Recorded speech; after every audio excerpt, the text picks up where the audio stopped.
You are now witnessing episode number 10 of the Aidos Corner podcast. Yep, it's episode number 10. I'm in the double digits now. It's your boy Todd Finney, aka The Legend. What's up, everybody? Welcome back to the channel. You know, before I go ahead and get into this session, just want to let everybody know I'm on vacation, so enjoying my vacation so far, awesome vacation, today just more of a laid back day for me, you know what I'm saying? So it was only right that I just went ahead and do a live and just chop up some boxing talk today, you know what I'm saying? I just got out the gym, you know what I'm saying? So I'm feeling a little weak, but I put that work in today, you know what I'm saying?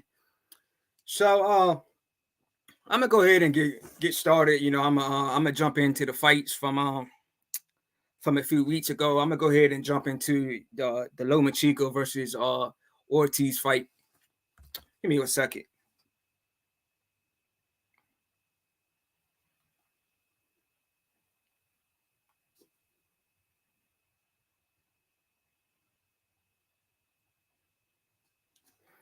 So yeah, Loma Chico versus Jermaine Ortiz. Going into that fight, I predicted Loma would win. But Jermaine Ortiz, man, his stock definitely went up. You know what I'm saying? I'm sure he gained a lot of fans after that performance. I was talking with a buddy of mine, big shout out to Lady G. I was talking with her. I was actually at an amateur fight, and I was messaging her back and forth, and she was saying, regardless if Loma regardless if Loma wins, regardless if Jermaine Ortiz loses, that his stock was going to go up, whether he won or whether he lost. And she was saying that his stock was going to go up, and she was right. So a big shout out to Lady G. But yeah, Jermaine Ortiz did one hell of a job against Loma Chico. You know what I'm saying? He definitely looked like the bigger fighter in there.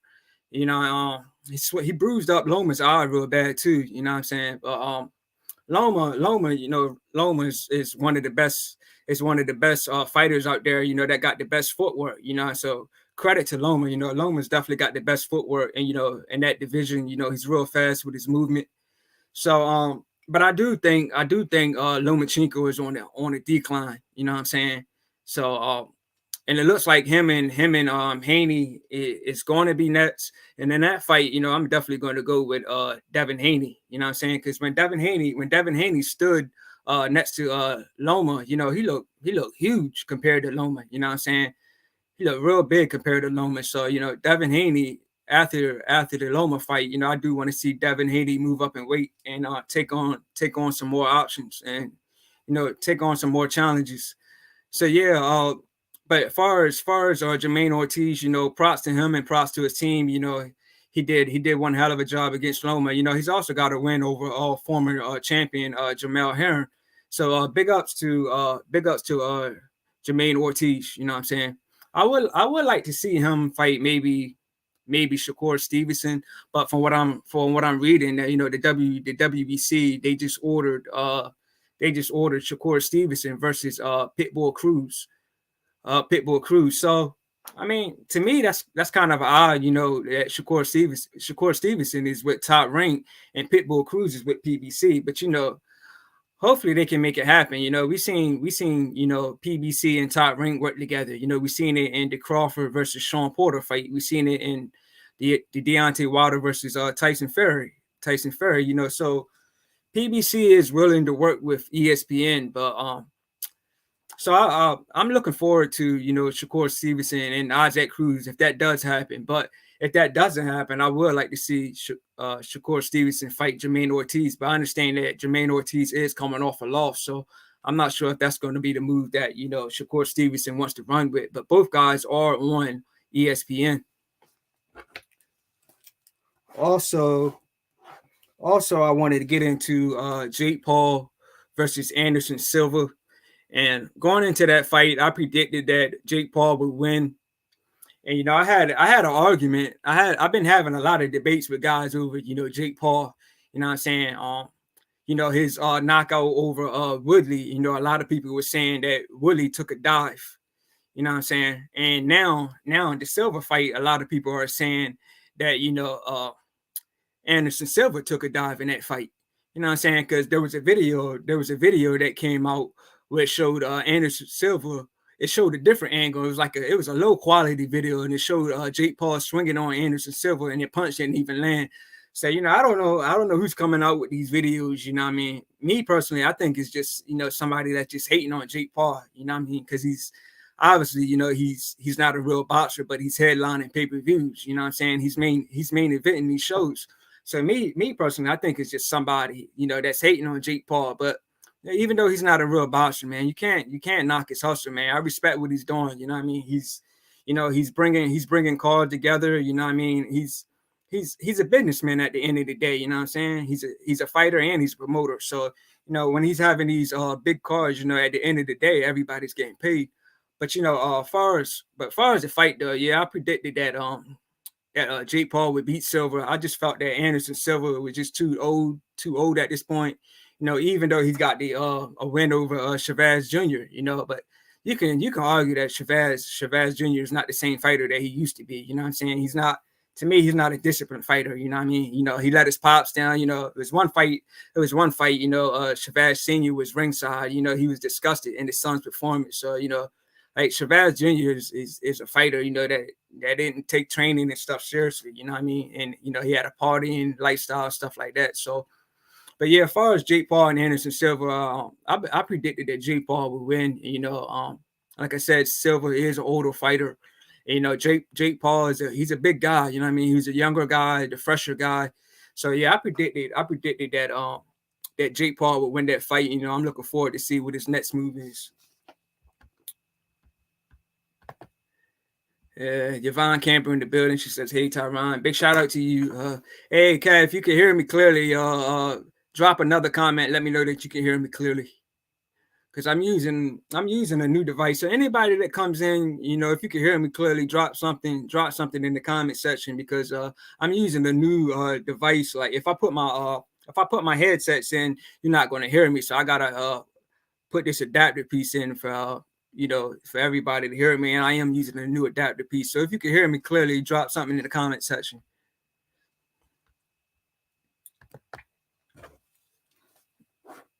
So let's see what else I can get into. Yeah, on the Lomachenko and Ortiz undercard, we had Richard Torres.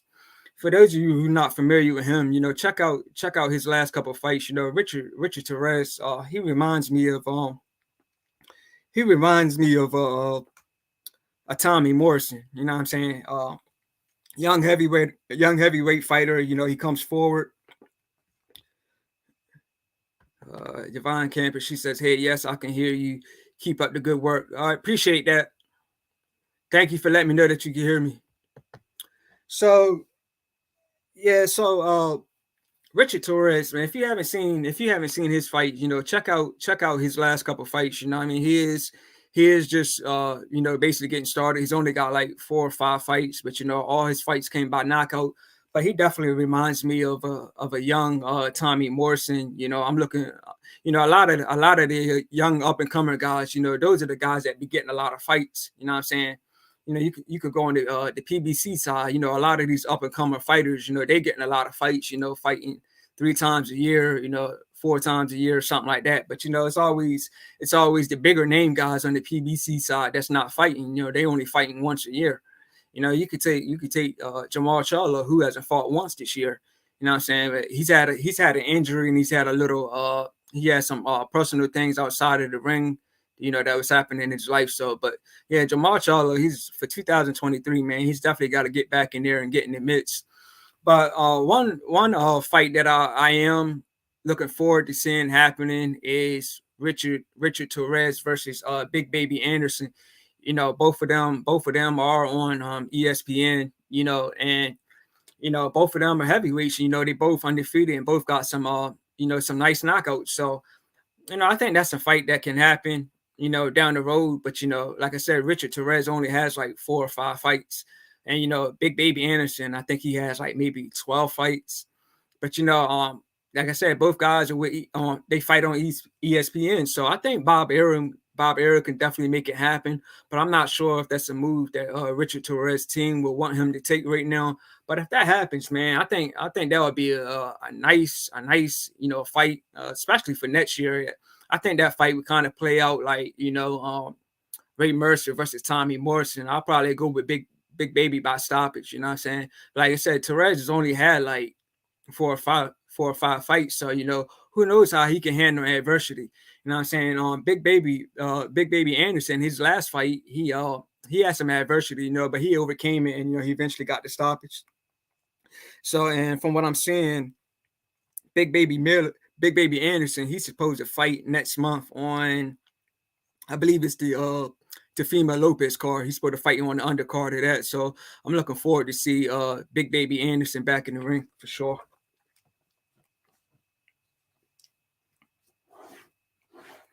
Also, I wanted to talk about, it's been announced that we got Caleb Plant versus David Benavidez. For that fight, I'm gonna go for Benavidez. Caleb Plant, even though Caleb Plant got they both fought Anthony Durrell. Caleb Plant, he's got the better knockout over Anthony Durrell. He laid Anthony Durrell out flat. Hook to the body and a hook upstairs to the face, and put Durrell flat on his back. While Benavidez, on the other hand, he just stopped Durrell. And I believe Durrell had a real bad cut in that fight. But you can't judge fights like that. Just because Caleb Plant beat Anthony Durrell better is not going to mean that he's gonna beat David Benavidez. You know what I'm saying? It just doesn't work like that in the sport of boxing. But even though he got a highlight KO over Anthony Durrell, I still believe that Caleb Plant is feather fisted. And David Benavidez, he's too big. You know what I'm saying? He's too big for Plant, in my opinion. So, but at that going into that fight, I can see Caleb Plant, using his footwork, fighting on the back foot. But like I said, I believe Benavidez is just gonna keep chasing them, cutting off the ring, and just keep throwing crazy combinations, and eventually stop Plant. You know what I mean? Plant lost to Canelo, who's a serious power puncher. David Benavidez is a serious power puncher as well. David Benavidez is younger, a lot younger. He's taller. So yeah, that's how I see that fight playing out. I just see that David Benavidez, cutting the ring off, walking him down, not letting Plant, pop off with the jab, not letting Plant stick and move. I could just see him stand on Plant, and just ending the fight by throwing crazy combinations and eventually stopping him. But yeah, I just hope for a good fight though.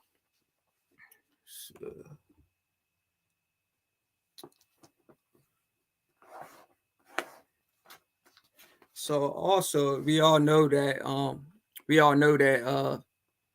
Spence and Crawford is not happening now. So, and Crawford is fighting David Abedisian in December on Black Prime Network. We haven't seen any news with Errol Spence yet, but it's looking to be Keith Thurman, because there was some news earlier. Let me read this list right quick. It was some fights that was ordered by the It was the fights that's been ordered by the WBC today, and it's Deontay Wilder versus Andy Ruiz, Devin Haney versus Loma, and these are fights that I was already expecting to happen anyway. So we just went over David Benavidez versus Caleb Plant.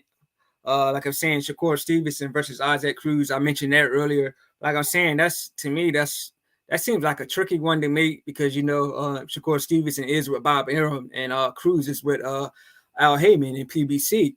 But we've seen PBC and Top Rank work together in the past. So I'm sure the fight can happen. Right? In that fight, I'm gonna go for Shakur Stevenson, and it says Errol Spence versus Keith Thurman, Stephen Fortin versus Brandon Figueroa, Fundora versus Tony Harrison, and Teofimo Lopez versus Sandor Martin. So my opinion on Keith Thurman and Errol Spence, I would go for Errol Spence by decision. Even though Keith Thurman looked real good against Barrios, Barrios was a fighter who moved up in weight. You know what I'm saying? So, Keith Thurman wasn't really fighting a natural 147 pounder. You know what I'm saying? He fought Barrios when he moved up in weight, and he looked good. He looked real good against Barrios. You know what I'm saying? Toro Barrios had messed his face up real bad. You know, he looked like the Keith Thurman of old. You know what I'm saying? Real good with his footwork. But in this fight, I'm gonna definitely go for Errol Spence. You know what I'm saying? By decision though. I don't think Errol will stop Keith Thurman. But you know, even though both guys had some serious injuries, you know, to me, Errol Spence hasn't lost a step. You know what I mean? He hasn't lost a beat, even though he had a real bad car accident, you know, after the Sean Porter fight. You know, I was worried when Errol Spence had his first fight back against Danny Garcia. You know, I thought like his body just wouldn't be the same. But you know, Spence didn't look like he missed a beat. You know what I'm saying? Still sharp, you know, still powerful. You know what I mean? He tore Danny Garcia up, you know, messed his face up easily, and he stopped Ugas. You know what I'm saying? So Errol Spence is still looking in tip-top shape, you know, despite, you know, him having a real bad car accident, you know, because he's definitely a blessed fighter. You know what I'm saying? He's definitely a blessed fighter, you know, to have a bad car accident like that and, you know, make it through that and still keep fighting. You know, he's definitely a blessed fighter. You know, hopefully Spence will, you know, stay on track and stay on the right path. But yeah, for that fight, man, I'm gonna go for Errol Spence. You know, I think Keith Thurman will still be real good with his movement and everything. But you know, he just had so many injuries. You know, before the Pacquiao fight, and, you know, after the Pacquiao fight, you know, he just had a lot of injuries and long layoffs. So, and for that fight, I'm gonna definitely go for Errol Spence, and you know, and hopefully for 2023, you know, if Spence gets past Keith Thurman and Crawford gets past, you know, David Evanesian, hopefully, you know, for 2023, man, they can restart new negotiations and hopefully they can make that fight happen, you know, for the summer of 2023, man. I hope they don't give us, you know, another Mayweather Pacquiao situation, you know what I'm saying? Because Mayweather and Pacquiao, that fight should really happen like in 2010, and we didn't get it to like 2015, you know. So that fight happened like 5 years too late, you know what I'm saying? It didn't live up to the hype, despite being, you know, the biggest pay-per-view seller in history, you know what I'm saying? So yeah, so if Crawford gets past David Evanesian and Spence gets past Keith Thurman, if that's who he's fighting at, you know, then hopefully they can revisit negotiations and just hopefully something can work out. You know what I mean? We can get that fight next year. So, but far as that fight falling out, you know what I mean? Everybody's got their opinion on, you know, who's to blame, you know, and Crawford did come out with like a 21-minute video explaining his side of the story. But a lot of people are saying, you know, Crawford's still the one to blame. You know, from what everything that I've seen, I'm saying is the PBC side and Al Heyman, you know what I'm saying? Because Crawford, it was, from what I understand, the deal was a 65-35 split. You know what I'm saying? Crawford wasn't knowing what he was going to get paid. You know what I'm saying? You know, he wanted to see his expense sheets, and Heyman wouldn't let him see the expense sheets. So Crawford, at the end of the day, he wasn't going to know what he's going to make. You know what I'm saying? So to me, the fight fell out, you know, due to Al Heyman and the PBC side. You know what I'm saying? So that's just my opinion. Some people just saying Crawford just should have signed, you know, should have just signed, you know, the contract and just went with the fight. You know what I'm saying? But like I'm saying, if I'm glad that he got this deal worked out with Black Prime Network, you know what I mean? Because if he didn't get this deal locked in, he would have been inactive for 2022. So at the end of the day, you know, I'm happy that Crawford's got a fight next month and he'll be active for this year. So let me see what else I can get into. Yeah, last Saturday we had David Morrell versus Aidos Yerbossynuly. And I went live and covered that fight. You know, that was the first time, you know, I actually covered a fight live on my channel. You know, I was happy to do that, you know, as credit to VP Shane of the Goodfellas podcast, you know, because he invited me on a live with him to cover Zerto and Bivol. So, you know, I went live early with him in the day. Then, you know, after I did that live, I went on ahead and did my live for the Aidos Yerbossynuly and David Morrell fight. So that's definitely something that I'm going to be adding to my channel. And this weekend we got Montana Love versus Spark. So if I don't have nothing planned on that night, then I'm definitely probably gonna go live and cover, the Montana Love versus Spark fight, because Montana Love, he's one hell of a fighter, man.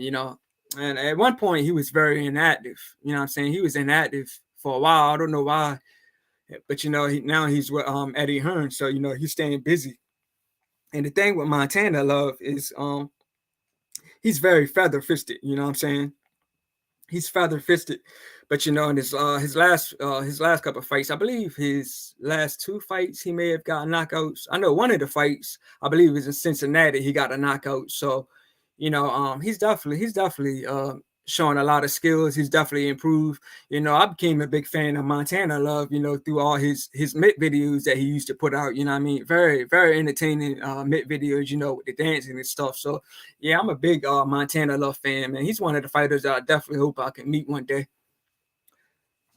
So yeah, but far as David Morrell and Aidos Yerbossynuly, um, first I'd like to say prayers out to Aidos Yerbossynuly. From what I understand, he went into a coma, but I did hear some news that he was out of the coma, but I'm not sure. I got to look more into that.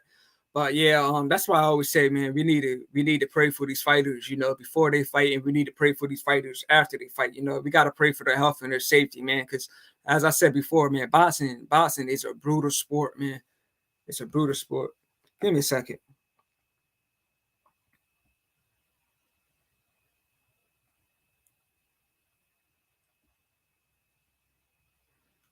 Yeah, so boxing is definitely a brutal sport.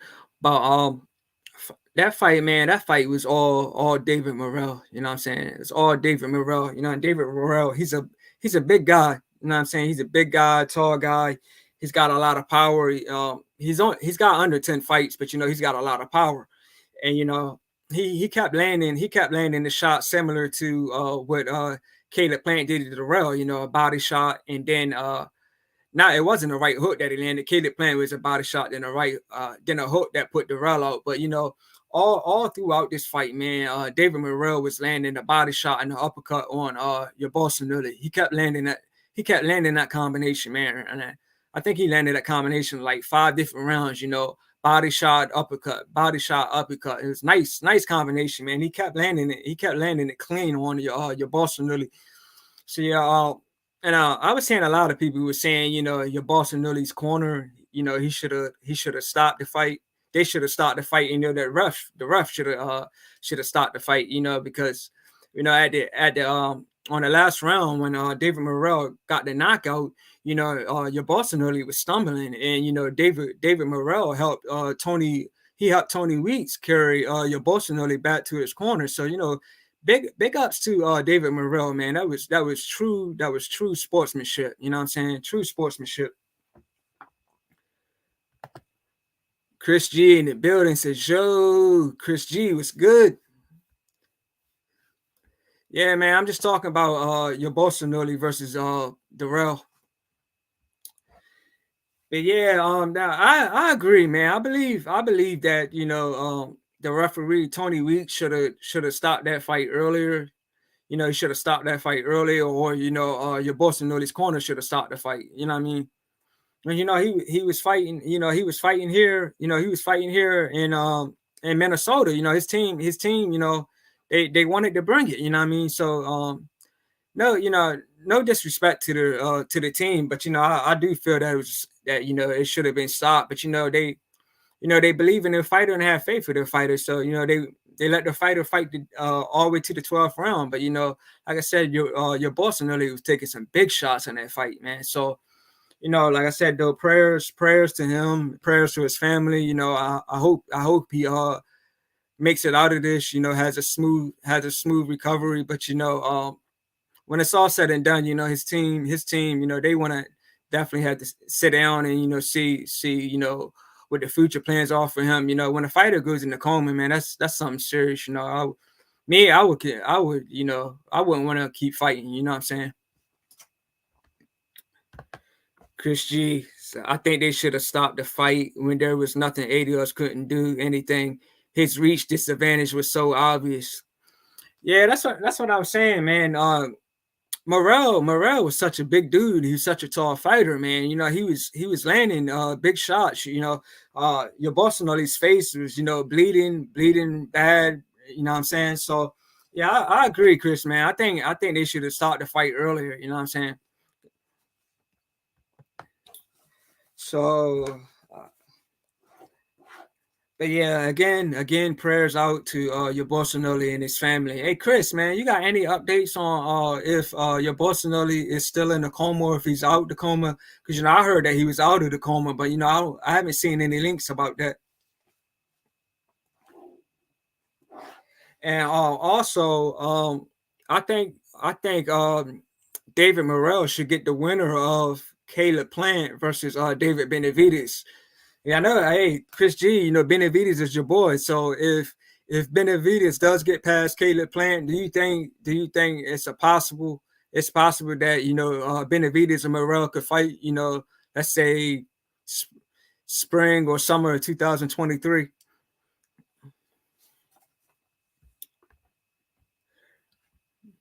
Man, here and the thing with Morrell, I was reading that Morrell wants that fight, but months ago I was seeing that Morrell's team doesn't want that fight. You know what I'm saying? So we'll see how it plays out. If David Morrell wants this, if he wants this fight, if he wants the winner of Caleb Plant and David Benavidez, I think they should make it happen. Even though he's got under 10 fights under his belt, he's still a fresh fighter. You know what I'm saying? He's definitely a fresh fighter. Says your Yerbossynuly's got to retire if he survives the coma. There was that 18-year-old girl that was in a coma prior to getting her nuts fight a couple months back, and she died that fight. Yeah, man, that's what I was saying, Chris G, man. Boxing is such a brutal sport, man. It's a brutal sport, man. And we as fans, we need to pray for the health and the safety of these fighters, before they fight and after the fight, because this situation where your Boston really isn't nothing new, man. We got Pritchard Colon. He's never going to be the same fighter. He was in this fight, he was hit constantly in the back of his head. So that's and Deontay Wilder talked about that at his post press conference. He broke down crying about that. You know what I'm saying? So Pritchard Colon is never going to be the same. We can take Adonis Stevenson. After his last fight, he was seriously hurt, and he was in the hospital for a long time, and he had a slow recovery. From what I last read, he was doing fine, but he definitely had a slow recovery. You know what I'm saying? And you can take the fighter. I believe his name was Maxim. He died after his fight with Matthias, and that was right here in Maryland. So we as fans, we definitely have to pray. We got to pray for the safety and for the safety and the health of these fighters. Before and after the fights. Chris G says they have Canelo lined up to fight the winner of Plant versus Benavidez. WBC apparently mandated this. Yeah, I did. Yeah, I forgot about that. Yeah, I did read that. But if we already seen Canelo and Plant, so I want Benavidez to win even more now. I don't want to see a Canelo and Plant rematch. You know what I'm saying? Caleb Plant just didn't have enough pop in his punches, to keep Canelo off of him. But I'm predicting Benavidez to win that fight and get a stoppage. So hopefully we can get Canelo and Benavidez for summer of 2023. Man, that'll be an awesome fight, man. I believe it'll do good pay-per-view numbers. I'm sure it's sell out, and my boy Chris G definitely gonna pull up to that fight, man. Chris G, most recent article about Aidos was that he was in critical condition the day of yeah, so that's what I'm saying, man. It's sad. It's sad, that these things happen in the sport of boxing, but boxing is a brutal sport, man. It's a sport that you can seriously get hurt. That's why I love the saying, man, protect yourselves at all times, man. But it's not all fighters are about defense. Some fighters are about defense. some fighters are about defense and offense. Some fighters are just all about offense. You know what I'm saying? So with all these, things that's happening in the ring, from deaths to fighters being in comas, man, I definitely want to see fighters, protecting themselves at all times, working on their defense as best as they possibly could. You know what I'm saying? Because yeah, boxing is such a brutal sport, man. Also, I wanted to touch on Mendoza versus Rosario, because like when I went live, I started my live off with that fight, and I'm glad to see Rosario announce his retirement, man, because Rosario is so bad to the body, man. You know what I'm saying? He's got a weak body. You know what I'm saying? You know how people reference fighters having a glass chin, man. He's got a glass body. You know what I mean? And I don't mean to be funny when I say this, but I always said that fighters who getting in the ring with to face Rosario, man, they're getting in the ring with a bottle of barbecue sauce, because they be tearing up his ribs. You know what I'm saying? And I don't mean that to be funny, man, but something. Yeah, man, Rosario, he's just got a weak body or something, man. And I wonder how it was when he sparred. You know what I mean? When did he have a weak body when he was sparring?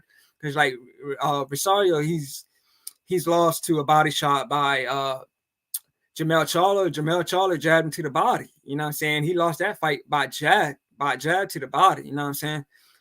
He lost by a body shot to Luba, and now he went down from a body shot to Mendoza. So yeah, man, Rosario just has a weak body or something, man.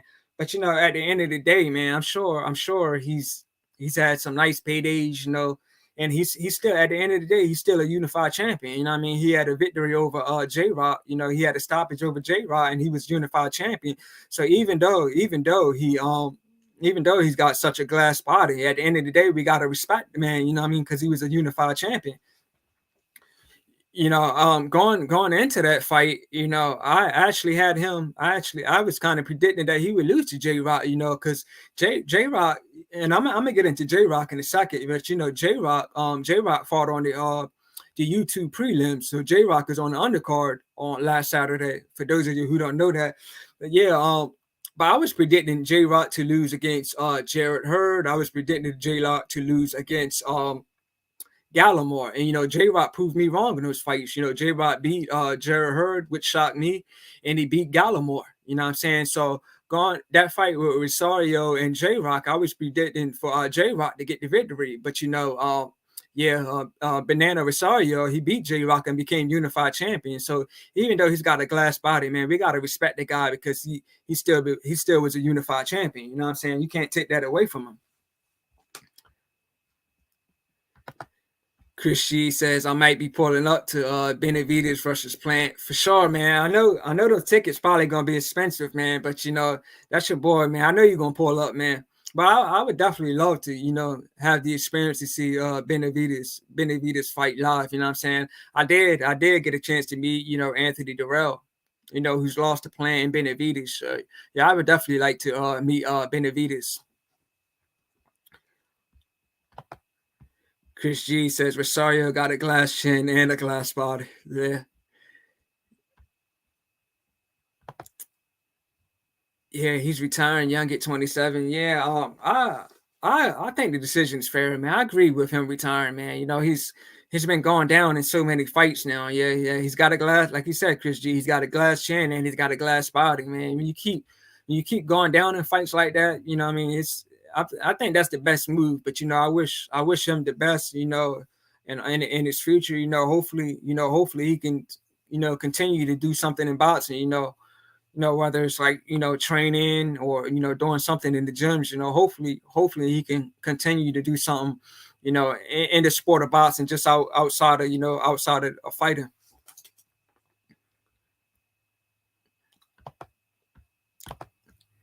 Chris G says he kind of walked into that uppercut.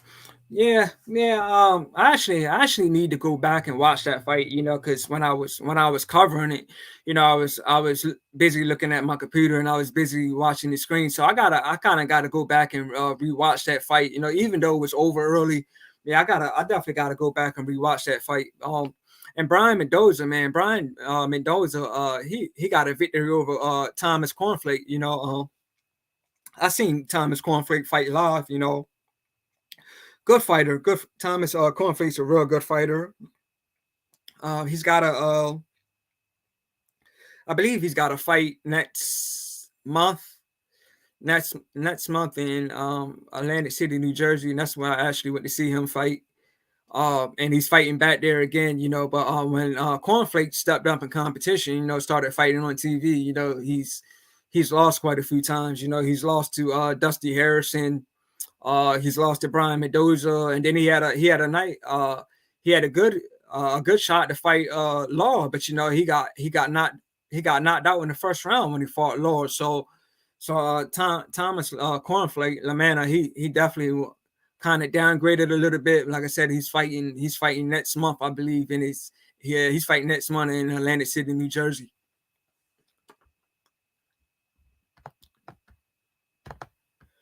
Chris G says PBC got the worst highlights and takes 30 years to post a fight. That's funny.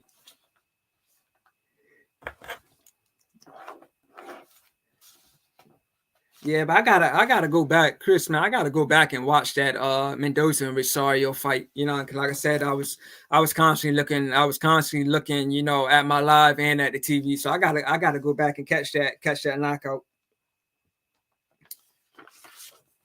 Also, I wanted to get into the YouTube prelims. J Rock was on the YouTube prelims.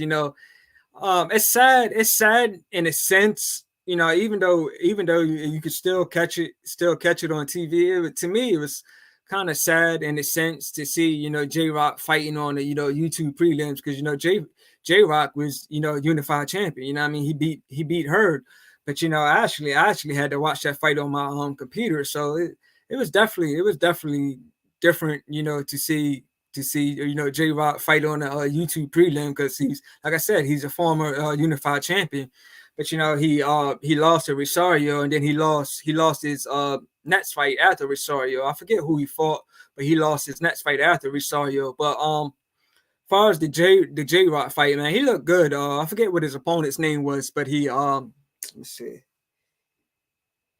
Yeah, Rolando Mancilla. When he fought Mancilla, man, it was a good fight. He landed a lot of big shots in that fight. Mancilla, he lost the mouthpiece like 3 times in that fight, and he ended up getting a point deducted for that. But I'm happy for J Rock. I'm glad he's got a win. So I'm looking forward to see what happens in his career. Yeah, but like I said, J Rock landed some big shots on Mancilla.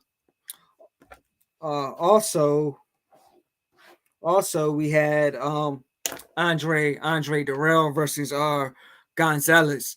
That was a good fight. Andre Durrell, he got the stoppage. He had a victory. He got the stoppage in the last round.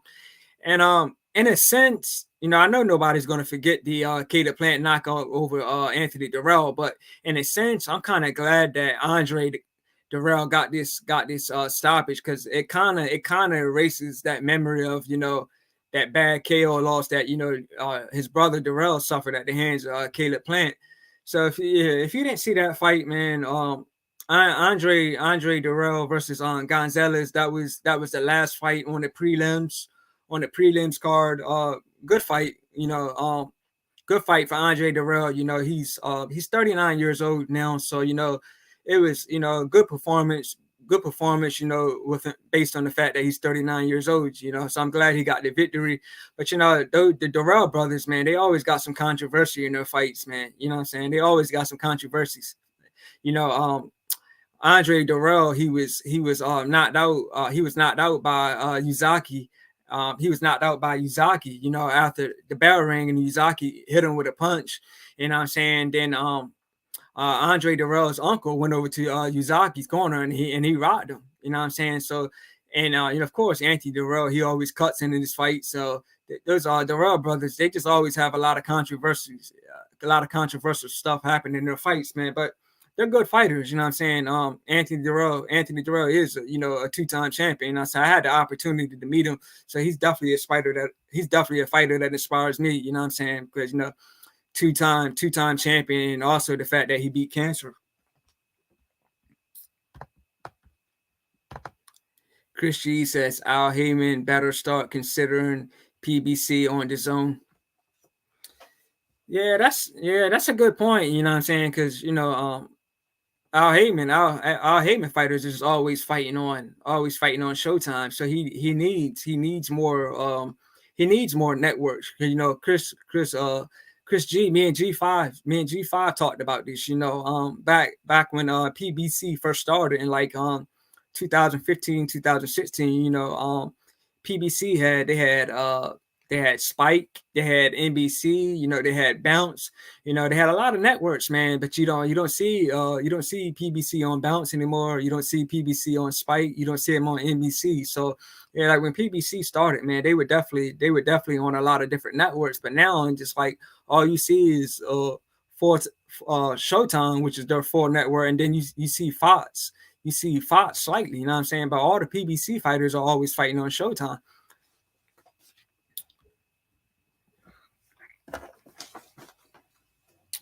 So yeah, so I covered a lot. And also I want to get into Bivol versus Ramirez. Going into that fight, again, shout out to VP Shane at the Goodfellas podcast. He invited me, to cover the fights with him. But the thing about going live with VP Shane, going live when I did it earlier, is that my stream was a little slower than everybody else's. You know what I'm saying? Everybody else was one round ahead of me, so it was kind of hard to actually cover the fights and at the same time, because we were in different rounds. But credit to VP Shane, for inviting me to cover the fights with him, and that, like I said, that inspired me to start doing these live broadcasts and cover fights. So yeah, but far as Ramirez and Bivol, going into that fight, I predicted that Bivol would win. You know what I'm saying? He won that fight easily. You know what I'm saying? There wasn't a lot Ramirez did. You know what I'm saying? I don't know what his game plan was for that fight, but I think it was just the fact that Bivol is just such a good fighter. He's just such a good fighter, man. He just makes fighters. And he just takes away their game plan. And then they don't have a plan B. You know what I'm saying? Because to me, Bivol, he beat Canelo. You know what I'm saying? Even though Canelo moved up in weight, Bivol was landing a lot of nice combinations. And the same thing, even though he doesn't have a lot of knockouts, he's only got like 11 KOs. So to me, Bivol is he's feather fisted in a sense, but Bivol is very skilled. So I think it would just credit to Bivol for being such a good fighter. I mean, he just, like I said, I believe he just took away Ramirez's game plan. And like I say, it was one round that Bivol took off in, and I gave that round to Ramirez, and it was an early round that I gave to Ramirez. But other than that, Ramirez didn't do much in that fight.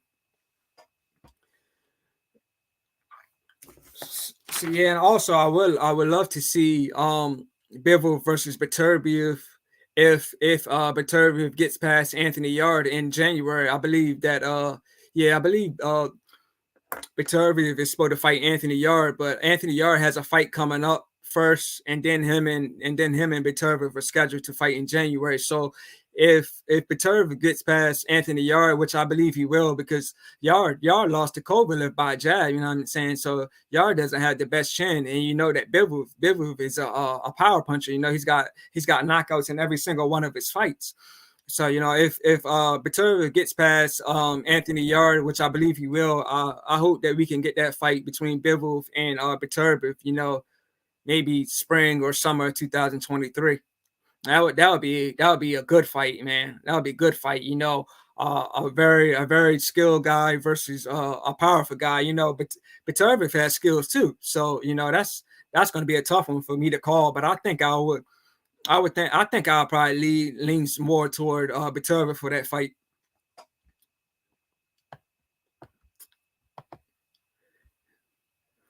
Chris G says I remember PBC was on ESPN. Oh yeah, I don't really recall that man being on ESPN, man. You gotta refresh my memory with that, man. Tell me some fights that happened on ESPN. Like I said, I just remember when they first started, they had They had Bounce, they had NBC, and they had Spike. And the thing with Bounce, man, a lot of people didn't like Bounce, because I remember watching fights on Bounce, man. One time I actually had to pull out the antenna, man. You know what I'm saying? That's how to me that's how low of a channel Bounce was. But they still made it work. But one time for Bounce, man, I had to pull out the antenna. You know what I'm saying? I had to. You know what I mean? I had to move the antennas and everything there just to watch a fight on Bounce, man.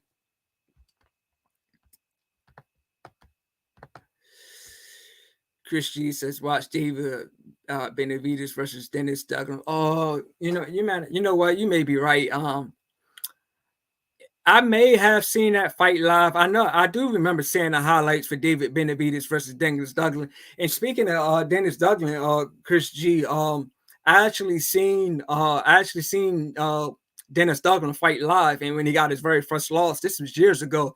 A lot of people were saying he needed to get rid of his mom, being his trainer. But yeah, I do remember that David Benavidez versus Dennis Duggan fight with Chris G. But I didn't remember it being on ESPN though, so I definitely got to go back and watch those highlights. But yeah, I seen the mama's boy Duggan get his first loss. Man, this was years ago. Also, like I said, like I was mentioning earlier, Chris G, Anthony Durrell is one of my favorite fighters, and as I was saying earlier, that Anthony Durrell always have a lot of controversy in his fights, and from what I remember, Anthony Durrell got cut in that he got cut in the Dennis Duggan fight, and then that fight was stopped, and they went to the decision. And they gave it to Anthony Durrell. So Anthony Durrell won that fight, and Dennis Duggan was complaining real bad about that. You know what I'm saying? He was saying, I remember him saying that not that long ago, I remember him talking about how Battle Jack had a real bad cut in his head, and he fought the whole the distance.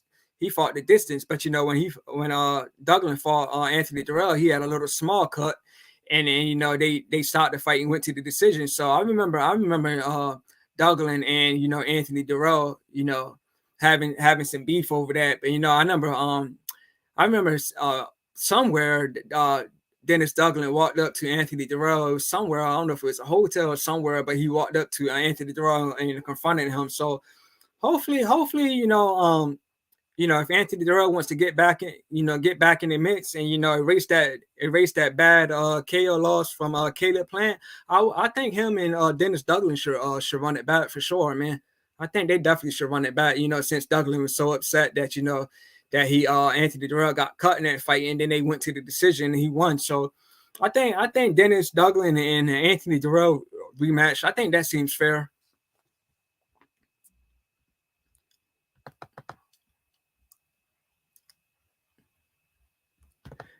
Chris G says that fight is on ESPN and it's a PBC fight. Okay, so yeah, PBC was on ESPN, Chris G. That just slipped my mind, man. Chris G says hotel. I remember that beef laughing out. Yeah, I remember it too, man. I remember, Dennis Duggan walking up on Anthony Durrell, trying to fight. But yeah, I don't think Durrell would want that fight, but like I said, to get that Caleb Plant knockout, get that erase out of his memory, man. I just think Anthony Durrell needs a nice tune-up fight, to end out his career. But Anthony Durrell, like, he no shame in his game, man. Like I said, man, Anthony Durrell's been in the game for a long time. If I'm not mistaken, he turned pro back in like 2005. So he's been in the game for what, 17 years, man. That's a long time. You know what I'm saying? Like, no shame in his game. Like I said, he did talk a lot of trash leading up to the Caleb Plant fight. He just got a bad knockout loss. That's the thing with fighters, man. If you talk a lot of trash like that, man, you got to back it up. One thing I hate seeing is these fighters talk a lot of trash and they get knocked out real bad. You take Tony Harrison and Jermell Charlo in the rematch. Tony Harrison, he talked mad trash at the press conferences, going into that rematch with Jermell Charlo, and he got knocked out. You take Bermain Stavern, with his rematch with Deontay Wilder, he was talking a lot of trash at the press conference, and he got knocked out in the first round. Take take Lubin and Jamel Charlo. Lubin did a lot of trash talking to Jamel, at the press conferences and whatnot, and like got knocked out in the first round. So if you sometimes these fighters need to be humble in a sense, but it is a combat sport. Man, two grown men getting in the ring, going to war. So you can understand that why fighters talk trash, but and some fighters talk trash for promotion, but there's a lot of fighters that talk a lot of trash, man, and get knocked out badly. Like I said, Lubin got KO'd badly, and he talked a lot of trash. Stavern talked a lot of trash, got KO'd badly. Tony Harrison talked a lot of trash to Jamel, and he got knocked out. So, a lot of these fighters, man, if you're gonna talk a lot of trash, man, you gotta make sure you back it up and win. You know what I'm saying? Chris G says Tony Harrison was easily winning that fight against Charlo, the second fight. Yeah, I agree, man. Yeah, Tony Harrison, like Tony Harrison's a good fighter, man. He's a great fighter, you know what I mean? Even though I don't believe he beat Charlo in the first fight, I do believe he was winning. He was winning that second fight, you know what I'm saying? He was catching Charlo with some nice shots, you know what I'm saying?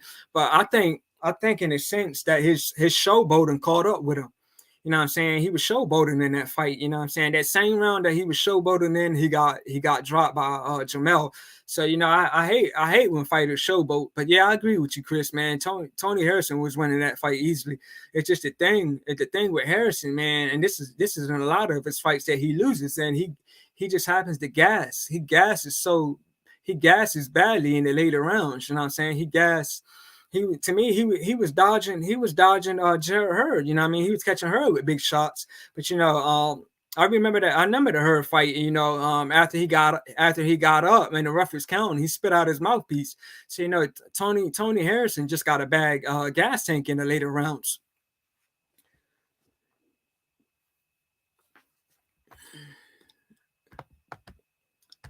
Yeah, Chris G says, I thought Charlo won the first fight. Yeah, we all did. We all thought Charlo won the first fight.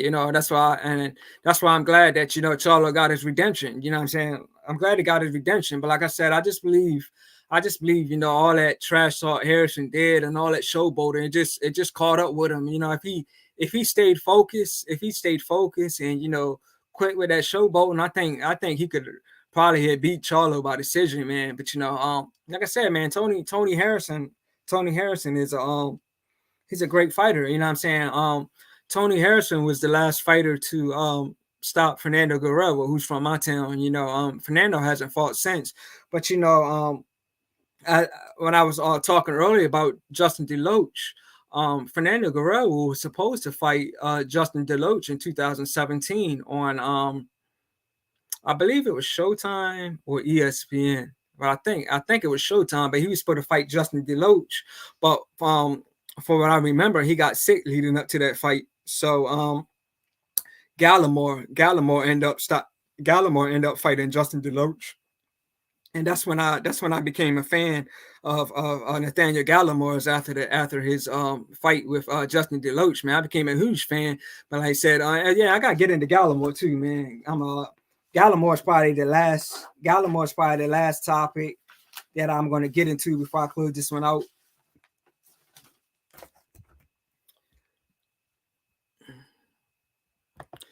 Chris G says cornball over and over again. You a hoe. You're a millionaire, but you still a hoe. Yeah, that's what Harrison said to Jamel. Yeah, Harrison was funny in that. Harrison was funny in that press conference, man. Don't get me wrong, man. I enjoyed it, man. I enjoyed it, but like I said, man, he didn't do enough. Like I said, like you said, he was winning the fight, but I just felt, me personally, I just felt that showboating. I felt that showboating just caught up with him in the last round, and I had people after that fight, I had people touching me too, man. Like they were saying, man, Harrison blew that fight with all that showboating. You know what I'm saying? I mean, he was a champion, man. He was a champion. He needed to conduct himself like a champion. But all that showboating, man, to me that just backfired on him. But I'm a big Tony Harrison fan, man. I'm a huge Tony Harrison fan. I just think he has a bad gas tank. And also. Yeah, also they were saying Chris G, when you was mentioning about the WBC, announcing their fights now, I mentioned earlier that, they're saying Tony Harrison is supposed to fight Fundora. Now in that fight, man, I'm gonna go with Fundora, man. Fundora is just, tall. You know what I mean? He likes to fight in the pocket. He likes to fight in the pocket. And if they fight, Fundora is going to be holding on Harrison. And that's going to drain Harrison, man. That's going to drain the crap out of Harrison, man. Because like I said, Harrison doesn't have the best gas tank. I think Fundora will eventually stop Tony Harrison. Yeah, man. The last thing I wanted to get in was Gallimore, man. Gallimore. I don't know what the guy's name was that he fought, but I kind of missed that fight. When I turned that on, that fight was already like halfway done.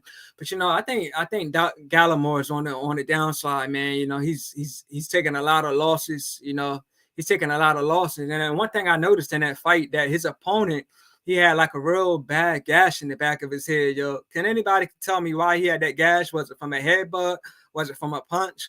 But yeah, I think Gallimore's on the downslide, man. He's lost. He lost his last fight. He lost to J Rock. He's lost to Fundora. So Gallimore, he just had his fair share of losses, man. Like I said, I became a big fan of his when he had his victory over Justin DeLoach. You know what I'm saying? But it shocked me that he lost to J Rod. J Rod was the better fighter that night and did one hell of a job against Gallimore. But yeah, so far as some before I close this one out, far as some upcoming fights, this Saturday we got Montana Love versus Spark. Me, I'm a huge Montana Love fan, man. Like I said, he doesn't have a lot of power, but I'm a huge fan of Montana Love. So I'm definitely going to be tuned in on Saturday. That fight is going to be on the Zone. And also Richardson Hitchens fights on the undercard. And as I mentioned on the previous episode, Hitchens and Montana Love, they had some words in the past. And so hopefully if both guys get past their opponents, hopefully Eddie Hearn can make something happen between Montana Love and Hitchens. And if that fight does happen, I'm gonna go for Montana Love, man. I'm riding for Montana Love in this one, man. Also, the Mayweather exhibition, that's on Sunday.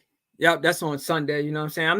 I'm not really, high on these fights that Mayweather's doing, but and then his last one, man. If you didn't see Mayweather's last fight, man, check that one out, man. That fight was funny, man. Mayweather was getting caught with some big shots in that fight. So, I'm kind of concerned for Mayweather now, man. I'm kind of concerned with him now, you know what I'm saying? Because he didn't look so great. He didn't look so great in his last fight, but he's 45 now, so he's an older fighter. That's why he's taking these fights now. But it's an easy bag for him. He's getting a big payday for it. But Mayweather is the best defensive fighter, man. But he's still got to be careful, man. I don't want to see Mayweather get hurt. But yeah, if you haven't seen Mayweather's last fight, man, check that out, man. I mean, to me it was funny, man, because we don't see Floyd get caught with big shots like that, man. Last time I seen Floyd get caught with a big shot like that was probably against Marcus Madonna or Sugar Shane Mosley. He took a big shot against Sugar Shane Mosley in that second round. Yeah, far as some other upcoming cards, we got Dylan White versus Franklin. That's later on this month. And Boots, I seen Boots announce that he has an opponent. I don't know who it is, but I'm assuming that it would be Stan Onis. I'm assuming it's going to be Stan Onis if Errol Spence is most likely going to be fighting Keith Thurman. So I believe that Boots' next fight will be against Stan Onis. I mean, if that is true, I got Boots in that fight. I think it will be a war, but I think Boots will eventually break down Stan Onis and stop him. But I think that's going to be one hell of a fight. And also we got next month, I mentioned this on my live, that we got Rivera versus Frank Martin, you know, two undefeated fighters. You know, Rivera reminds me of Ali. You know what I'm saying? Two undefeated fighters. You know, this is going to be on Showtime. You know, Frank Martin is one of Errol Spence's fighters. So I'm looking for fireworks in that fight, man. I can't really call that one. And I'm gonna just get into some shout outs before I close this one out. Chris G, man, big shout out to you, you know, coming on, staying busy in the comment section. Big shout out to Yvonne Camper. Big shout out to Lady G. Big shout out to Eric Johnson. Big shout out to Char. Big shout out to Jason Jones. Big shout out to Katrina. Big shout out to Joseph. Big shout out to Will Stokes. You know what I'm saying? All you guys came on my live and kept me busy and commented consistently. And like I said, the first names Eric Johnson, Shar, Marky Mark, Amir Young. Big shout out to you guys, man. You guys all left comments on my videos, so I appreciate you all, man. I'm gonna end this session here, an hour strong. I didn't expect to do a show for an hour. You know, this is my longest episode. You know, my live that I did last Saturday, that was about an hour and a half, but this is an official episode, and this is my longest episode that I've done. So, you know, episode 10, 1 hour strong. Again, I appreciate all you guys tuning in and commenting consistently. And you know, I'm gonna drop episode 11 on y'all, and you know, keep giving y'all that good content. So you just witnessed episode 10 of the In This Corner podcast with your boy Todd Finney, aka the Legend. I see y'all on the next one. Peace.